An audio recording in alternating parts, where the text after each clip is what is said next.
Hey, haven't you moved out already? You're always so slow. The movers will be here in an hour. My husband and his affair partner grinned and kicked me out.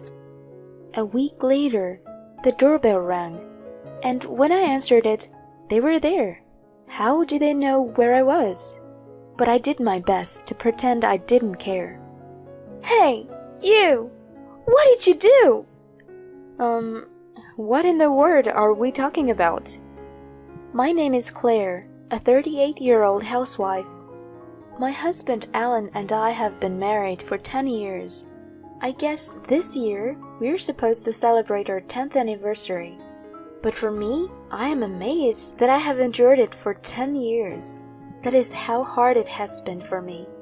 The reason I felt that way was because I had to endure all the bullying from my parents-in-law. Hey, bring me my coffee. Yes, right away. Claire, haven't you washed the bathtub yet? You haven't even finished weeding the garden. You're such a dawdler. I'm sorry. Soon after my husband and I got married, we started living with my parents-in-law. He wouldn't listen to me, saying that eldest son should live with his parents. We are newlyweds, so maybe for the first year or two, we could... Don't be so selfish. Mom and Dad are the ones who want us to live with them, and it would be a good opportunity for you to learn how to do housework too. Anyway, we are going to live together, okay? That's what my husband said to me after we got married, and he couldn't tell me this before we got married. But I still loved my husband, so I agreed to move in with him, even though I felt it was unfair. And so, I was to live at my parents-in-law's house.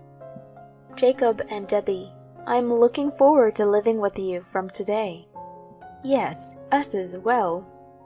On my first day at the house, my parents-in-law were very kind and greeted me with warm smiles.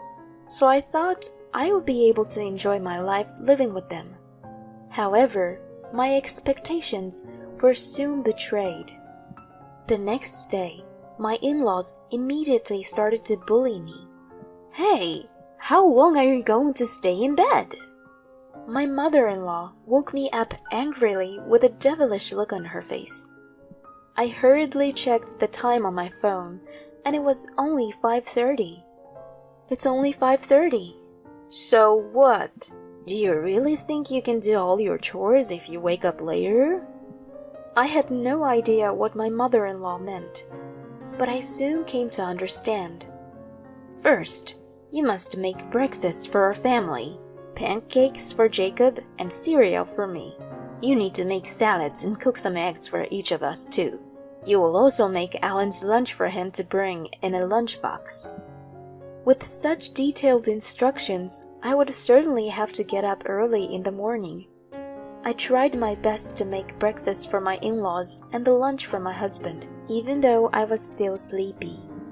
But when it was time for breakfast, my in-laws were furious for some reason. What is this breakfast? What? I just had scrambled eggs yesterday. You can't make me eat the same thing 2 days in a row. Claire, you have to make something different every day. I'm sorry, but I didn't know what my father-in-law had for breakfast because I arrived yesterday afternoon. I was shocked because their reason of anger was unreasonable, and when I glanced at my husband, he seemed to have no interest in me at all and was munching on his own breakfast while watching TV. I was extremely saddened that he would not protect his wife as a husband. My in-laws continued to yell at me, and I couldn't even eat my own breakfast. Finally, when it was time for my father-in-law to leave for work, I was allowed to have my breakfast.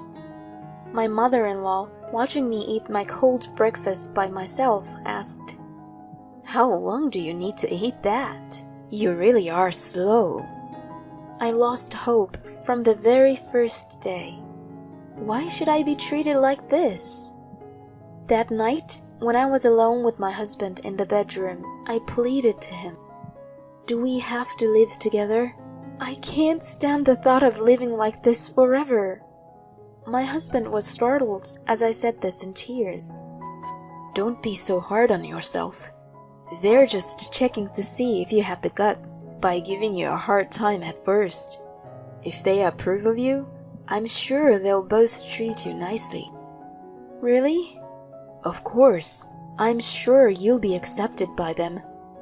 Okay, I'll do my best. My husband encouraged me with his words. My parents-in-law would someday approve of me. Believing this, I really tried my best to do all the chores expected of my in-laws' house. However, it did not go so well. My in-laws' demands were not consistent, and they often came in with unexpected requests. I would sometimes get confused, and my in-laws would get angry with me. Oh my, why can't you do what you're told? You really are a dawdler. I'm sorry. That's how my mother-in-law used to call me, a dawdler. I was sad, but my frustration surpassed my sadness. I was determined to do my housework perfectly and make my parents-in-law approve of me. I was filled with such motivation. It seems that I'm more competitive than I thought. So no matter how unreasonably they treated me, I endured it. Gradually, I stopped worrying about my in-laws' bullying. I began to see them as two barking dogs, if that's an appropriate way to put it. Therefore, the stress caused by my in-laws did not accumulate so much. On the other hand, however, I was troubled about my relationship with my husband. I had been married for about 3 years, and my husband had gradually lost interest in me and stopped communicating with me. He used to try to go out with me on our days off, and when we were alone in the bedroom at night, he would talk to me about various things and we would have a happy conversation. But recently, my husband has stopped talking to me at all. If I'm being bullied by my in-laws, he apparently doesn't want to get involved, so he disappears. When I tell him what happened at home that day, he doesn't seem to be interested at all.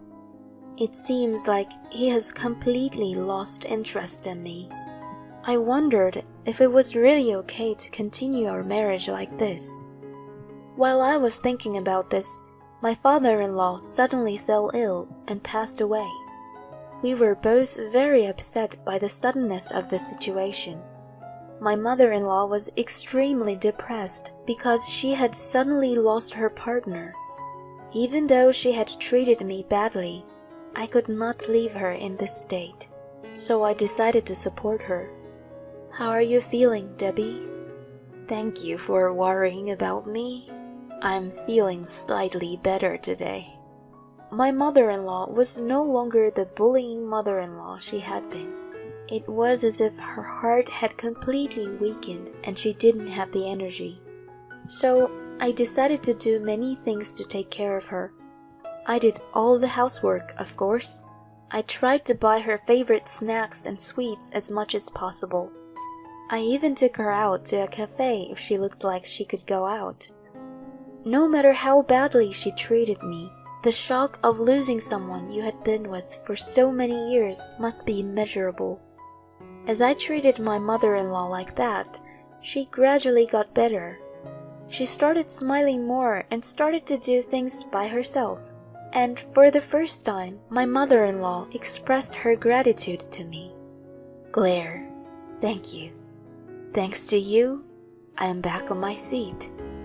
I am sorry I've been such a jerk to you. It's okay, Debbie. I hope we can support each other.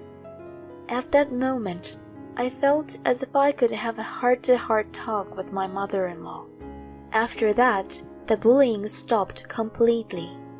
And so I was able to build a good relationship with my mother-in-law. I remember when I first got married, I thought about running away because I felt it was too much work to cook a different type of egg dish every morning. That's how my mother-in-law sometimes talked about my father-in-law. My father-in-law was a very strict man, so my mother-in-law was often forced to obey him. and she had come to think that was normal. However, with the death of her husband, her sense of values began to revert back to the value she had before she got married. Basically, my mother-in-law herself was not that meticulous. She was a person who felt that if she could do 70%, it was okay. But that changed when she got married and was under the guidance of her mother-in-law. My mother-in-law told me many stories, like how she and my father-in-law first met and how they were when they just got married. I enjoyed listening to her stories very much, and I was able to spend quality time with her. So I didn't mind that my relationship with my husband was not so good. However, after a few years passed, my mother-in-law's age gradually made it impossible for her to live as she wished. Her legs and back began to weaken, and she began to need frequent hospital visits. But even going to the hospital was reaching their limits, and she began to need a wheelchair to live. But then a problem arose. It was about the construction of my parents-in-law's house. Because it was an old house, there were many steps. The wheelchair's range of movement was very limited. This made life very difficult for my mother-in-law. When I was thinking about remodeling my parents-in-law's house, my parents made a suggestion. They were going to give up the house they were living in. My parents' house had originally been remodeled to barrier-free because my grandparents had lived there together. The house itself was new and only about 10 years old, as it had been fully remodeled. I felt bad that they had to give it away, but my parents had a dream to move to the countryside after retirement. They thought it would be a good opportunity to make it come true and suggested that they would give the house. I thought it would be good if it would be mutually beneficial in that way. I immediately made a proposal to my mother-in-law and my husband, and they were both very happy, and we moved right away. I was familiar with the house because it was my parents' house, and my mother-in-law seemed very comfortable because it was barrier-free. It was also relatively close to the company where my husband works, so commuting to work seemed easy for him. We were living a peaceful and tranquil life like that. Even if the relationship between me and my husband was not that great, I had already established a good relationship with my mother-in-law. So I felt that this kind of life was a reasonable way of living. However, 3 years after we started living there, my mother-in-law fell ill and had to be admitted to the hospital for an examination. The tests revealed that she was suffering from cancer. She was diagnosed as having terminal cancer and was given only 6 months to live. My mother-in-law was to spend the rest of her days in the hospital room. I went to visit her every day so that she would not feel lonely.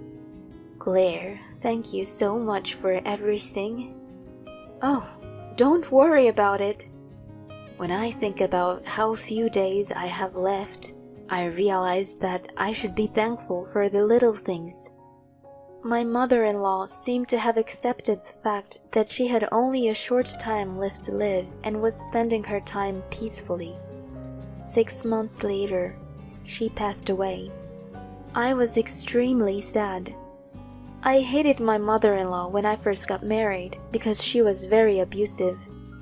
During the 8 years we spent together, I experienced many things. My mother-in-law had become so important to me that I could call her my second mother. I was so sad during the funeral that I could not stop crying. I am so glad that I was able to grow close to my mother-in-law and have a good time with her, even if it was only for the last few years. After my mother-in-law passed away, my husband and I were the only ones in the house. I felt lonely, as if there was a gaping hole in my heart, because I was always with my mother-in-law during the day. The fact that I was now living alone with my husband also brought light to the fact that our relationship had grown cold. We didn't have much conversation in the morning or at night. Even on days off, we never went out as a couple. My husband gradually started working more and more overtime and coming home later and later, perhaps on purpose. He also started going to work on weekends. Of course, he may be busy, but I think he also wants to spend less time with me. I was kind of getting tired of being with my husband, and I was lonely being alone now that my mother-in-law was gone, so I started working part-time. It was a good decision. I started communicating with various people there, which made me feel more relaxed, and above all, it was fun to work for the first time in a long time. And as I got to know the people at work, we would complain to each other about our husbands, which was a good stress reliever. But then, something happened that I didn't think was possible. I want a divorce. With that, he suddenly pushed divorce papers in my face. What do you mean? It is true that our marriage was on the rocks, but when he suddenly asked for a divorce, I was taken aback. Then my husband made a further surprising statement. I have someone I'm in love with. What does that mean? Are you having an affair? Well, you could say that. Actually, I brought her here today. What? As I said that, the doorbell rang. Then my husband opened the front door and brought in a woman. Hi, I'm Elise. It was a very young-looking woman in flashy clothes. The affair partner apparently works at a strip club. My husband is a regular customer there, and the two began having an affair. I want to leave you and remarry her. I felt as if I had been hit in the head. I had lived with my in-laws and did my best to take care of the housework for my husband. How could he treat me like this? You know, we couldn't have kids, but she and I were able to have a baby. I couldn't believe my ears. Apparently, she was pregnant with my husband's child. We have a new family member over here. So, will you back down? The woman smiled wickedly at me. This person is completely hostile towards me. I shouldn't have to relent either. With that in mind, I agreed to the divorce. I'll give you a grace period until you leave. I'm sure you'll need it, being abandoned by your husband out of the blue. The two of them were annoyingly excited. My husband and his partner are going to live at her house until I leave. I signed the divorce papers my husband had prepared and filed for divorce. We are strangers now. 10 days have passed since then. My ex-husband and his partner came to my house. Hey, haven't you moved out already?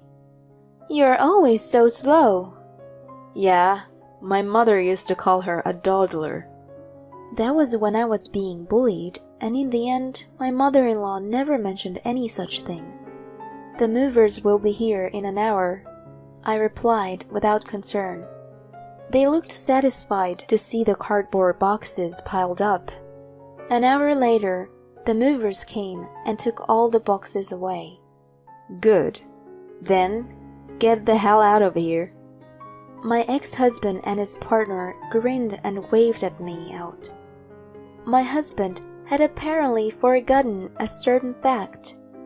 Well, it would be more interesting if I didn't remind him as it is. I had completed the move to the new house and was living comfortably. A week later, the doorbell rang, and when I answered it, my ex-husband and his partner were there. How did they know where I was? What? How? I followed you home from work. That's a stalker, isn't it? They were furious. It must be about that, but I did my best to pretend I didn't know. Hey, you! What did you do? What in the world are we talking about? Don't be silly! We were living in that house and suddenly we got an eviction notice. Oh, is that so? Don't play dumb. You must have done something. The two of them shouted. I had no choice but to tell them the truth. Of course, because I sold that house. What? Why did you sell it without permission? I mean, you can't do that. What are you talking about? That house is mine. What? The woman exclaims in a funny voice. That house was given to me by my parents. It's in my name, so it's up to me if I want to sell it. What? My ex-husband finally remembered and was speechless. Then that house won't become our house? No, it won't. What? That's not what you promised. We got together because you said you had a house we could live in. But I can't do anything about it. My ex-husband and his partner started fighting, so I told them that if they made any more noise here, I would call the police. Then they ran away in a panic. But my sanction did not end there. Naturally, I demanded alimony from them. I charged them $50,000 for my ex-husband and $30,000 for the woman. And I told them something. I told them that my ex-husband was infertile and could not have children. I had suffered from being unable to have children in the past, so I forced him to have a test done as a couple. When I got the results, it was right around the time my father-in-law passed away, so I had missed the timing to tell my husband about the results. Since then, we had completely grown apart and I had failed to tell him. It seems that what I accidentally failed to tell him turned out to be a terrible bomb now. The fact that he is infertile means that the child in the partner's stomach is not his child. The two of them were in a difficult situation because of this. As a result, they decided to split. However, of course, I have demanded alimony from both of them, and I will make sure they pay it. If they fail to pay, I will seize their wages, so there will be no problem. My ex-husband, who lost his house and his partner, is living alone in a shabby apartment to pay off his debts. Also, the woman returned to her parents' house and asked them to help her raise her child and to help pay her alimony. Both of them seemed to be in hell, just as they deserved. I was hired as a full-time employee at my part-time job, and my income increased drastically.